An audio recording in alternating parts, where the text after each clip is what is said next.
ভারতের বিপক্ষে টি-20 বিশ্বকাপ ম্যাচ বয়কটের ঘোষণার 5 দিন পেরিয়ে গেলেও এখনও কোনো সমাধান আসেনি। গত 24 ঘন্টার চেষ্টায় এই সমস্যা সমাধানে আশাবাদী আইসিসি। যদিও এখনই কোনো ঘোষণা দিতে রাজি না বিশ্ব ক্রিকেটের নিয়ন্ত্রক সংস্থা, তবুও পাকিস্তান কঠোর অবস্থান থেকে সরে আসতে পারে এমন ইঙ্গিত দিচ্ছে আন্তর্জাতিক সংবাদ মাধ্যমগুলো।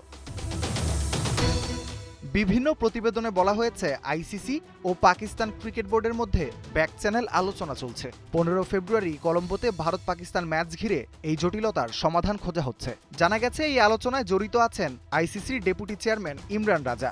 একই সঙ্গে পিসিবিকে রাজি করাতে নীরবে কূটনৈতিক চেষ্টাও চলছে।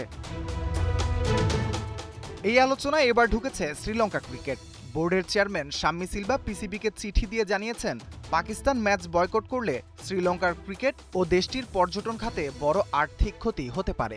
অতীতে সবসময় পাকিস্তানের পাশে থাকার পাশাপাশি গুলি খাওয়ার বিষয়টিও স্মরণ করিয়ে দেওয়া হয়েছে।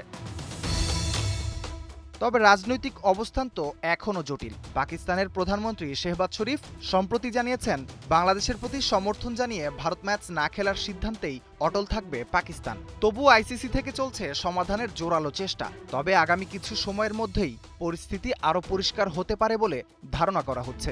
আইসিসির ব্যাক চ্যানেল আলোচনা ও শ্রীলঙ্কার অনুরোধের পরেও কি অবস্থান নেয় পাকিস্তান, সেটাই এখন দেখার পালা। রাফিউল ইসলাম রাতুল, ৭১।